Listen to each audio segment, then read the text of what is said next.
हुजूर की कुर्बत का जरिया भी दरूद है। कौन सा मोमिन होगा जिसको हुजूर के दीदार का शौक नहीं है। कसरत दरूद की बरकत यह है कि हुजूर का दीदार नसीब होता है। हुजूर का दीदार नसीब हो जाए तो बताओ और क्या चाहिए। अल्लाह अकबर। फरमाया जो मेरे ऊपर एक मर्तबा दरूद भेजता है अल्लाह उस पर 10 रहमतों का नज़ूल फरमाता। और एक हदीस में आया जो एक मर्तबा मेरे ऊपर दरूद भेजता है अल्लाह उसके 10 गुनाह माफ़ करता है, 10 दर्जे बुलंद करता है और 10 रहमतों का नज़ूल फरमाता है। तो दरूद पढ़ा हुजूर पे काम अपना बन रहा है। तो दरूद पढ़ने से इंसान का बातिन संवरता है, अंदर पाकीज़गी नसीब होती है, गुनाह धुलते हैं, ऐब धुलते हैं, परेशानियां ख़त्म होती हैं, मुसीबतें, आलाम, मसाइब, दुख, टेंशन, परेशानी जो कुछ भी है ये ख़त्म होता है। और दरूद पुरसुकून बना देता है इंसान को। राहत बख्श है वजीफ़ा, सुरूर अंगेज़ है ये वजीफ़ा, नूर बेज़ है ये वजीफ़ा, माहौल में शगुफ्तगी पैदा कर देता है। अगर दरूद शरीफ पढ़ोगे तो तुम्हारी बहुत सारी परेशानियां ख़त्म हो जाएंगी, तुम्हारे दुखों का मदावा होगा, तुम रिलैक्स हो जाओगे दरूद पढ़ने। ये दरूद शरीफ की बरक़ात है। एक मर्तबा दरूद पढ़ने से 10 रहमतें नाजिल होती हैं। और जो बार बार हुजूर पे दरूद पढ़ता है तो बताओ कि कितना बड़ा ज़ख़ीरा रहमतों का उसके अतराफ़ में फैल गया। तो इसलिए कसरत के साथ दरूद पढ़ना चाहिए। हुजूर अलैहिस्सलाम ने यह भी इरशाद फरमाया कि जो मेरे ऊपर दरूद पढ़ता है मेरे ऊपर लाज़िम है कि मैं उसकी शफ़ाअत करूँगा। शफ़ाअत रसूल के हुसूल का ज़रिया दरूद बनता है। चूँकि हमारा आसरा ही हुजूर की शफ़ाअत है। वो दामन शफ़ाअत खोलेंगे तो हम गुनाहगारों का काम बनेगा। और वो नसीब कैसे होगी हुजूर अलैहिस्सलाम की शफ़ाअत? कसरत दरूद से। ये भी इरशाद फरमाया आका करीम ने क़यामत के दिन मेरे सबसे ज़्यादा करीब वो होगा जो कसरत के साथ मेरे ऊपर दरूद पढ़ने वाला होगा। अल्लाह का फ़रिश्तों की मजलिस में हुजूर की सना करना ये दरूद है। हुजूर की मदह फरमाना, महबूब की शानों को बयान फरमाना। ये सही बुखारी में सलात का तर्जुमा हज़रत अबूल आलिया रज़ियल्लाहु ताला अन्हो से किया गया।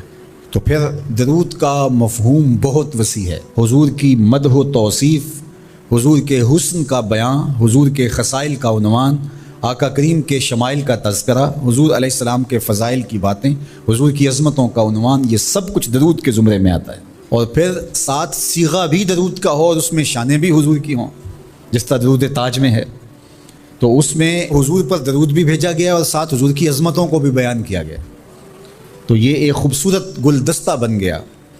दरूद शरीफ के जो मफ़ाहीम बयान किए गए हैं उन सब मफ़ाहीम को ये अपने जिलो में लिए हुए है ये दरूद। तो कसरत के साथ हुजूर अलैहिस्सलाम पर दरूद पढ़ने की तलकीन फरमाई गई। हज़रत उबई बिन काब रज़ियल्लाहु ताला अन्हु फरमाते हैं कि आका करीम ने तरग़ीब दी दरूद शरीफ पढ़ने की, बाकी उमूर और इबादत, ज़िक्र फ़िक्र। तो मैंने अर्ज़ की, इरशाद फरमाए कि मैं आप पर किस मिक़दार में दरूद पढ़ूँ, कितना वक्त, कितना दरूद पढ़ूँ। तो आका करीम ने फरमाया माशिता, जितना तुम चाहो। फरमाते हैं मैंने कहा मैं चौथा हिस्सा दरूद पढ़ूँगा, बाकी 3 हिस्से दीगर इबादत और दीगर वज़ाइफ़ अज़कार बजा लाऊँगा। फरमाया जिस तरह तुम चाहो, जो तुम्हारी मर्ज़ी, लेकिन अगर दरूद की मिक़दार को बढ़ा दो तो तुम्हारे लिए बेहतर होगा।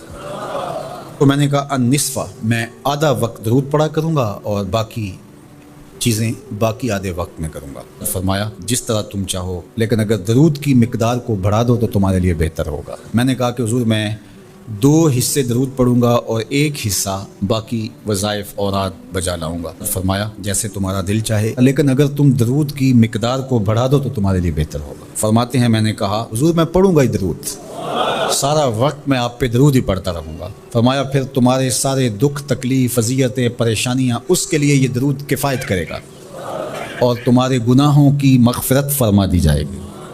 तुम्हारी परेशानियाँ, तुम्हारी अज़ियतें, तुम्हारे दुख, दौरे मौजूद में लफ्ज़ बोला जाता है टेंशन, तुम्हारी सारी टेंशन, तुम्हारे सारे मामलाते हयात की बेतरतीबियाँ, परेशानियाँ, दुख, अज़ियतें, सब कुछ ख़त्म हो जाएगा।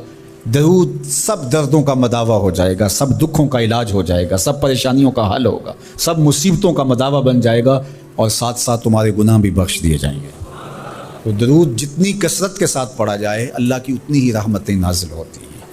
जब हम अल्लाह की बारगाह में अर्ज़ करते हैं अल्लाहुम्मा सल्लि अला सय्यिदिना मुहम्मदिन, तो इसका मफ़हूम क्या, इसका माना क्या बनता है? तो फरमाते हैं फ़माना हो, इसका माना ये है अज़्ज़िम हो फ़िद दुनिया, ऐ अल्लाह दुनिया के अंदर महबूब की अज़मत को और बुलंद कर दे।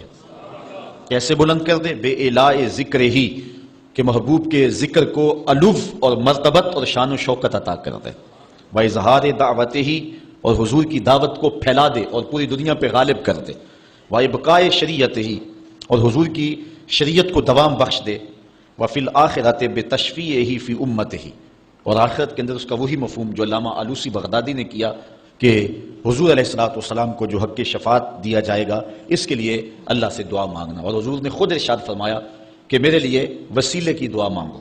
یہ جو ہم اذان کے بعد دعا مانگتے ہیں کہ اللہ ہمارے آقا و مولا کو مقام وسیلہ عطا فرما، اور حضور علیہ السلام کے لیے یہ دعا مانگنا ہے، اور حضور مقام محمود پہ جلوہ فروز ہوں گے، اور وہاں حضور کو خاص کلمات دیے جائیں گے جو اس سے قبل نہ کسی نے بولے ہیں نہ اس کے بعد کوئی استعمال کرے گا۔ وہ حضور کو القاء کیے جائیں گے اور ان خاص لفظوں سے حضور اللہ کی تعریف فرمائیں گے، اللہ کی حمد بولیں گے، اور اس حمد کے صلے میں اللہ تعالیٰ محبوب سے فرمائے گا محبوب مانگتا ہے جو میں تجھے عطا کرتا ہوں۔ تو حضور کیا مانگیں گے؟ خود فرمایا کہ ہر نبی کو اللہ نے دعا کا کوٹا دیا ہے، اس نے وہ دعا دنیا پر ہی مانگ لی، لیکن میں نے اپنی دعا کو آخرت کے لیے بچا کے رکھا ہے، اور وہ کیا ہے کہ میں گناہ گاروں کی شفاعت کے لیے اللہ کے حضور عرض کروں گا۔ یہاں امام اہل محبت امام احمد رضا خان فاضل بریلوی کا انداز دیکھیے، پیش حق مجدہ شفاعت کا سناتے جائیں گے، آپ روتے جائیں گے ہم کو ہنساتے جائیں گے، وسعتیں دی ہیں خدا نے دامن محبوب کو، جرم کھلتے جائیں گے اور وہ چھپاتے جائیں گے۔ جب دامن شفاعت کھولیں گے تو بڑے بڑے گناہ گار اس شفاعت کی پناہ میں آ جائیں گے، بلکہ شفاعت کا جب دامن کھلے گا تو نیکوکار بھی گناہ گاروں کی صفوں میں شامل ہونے کی کوشش کریں گے۔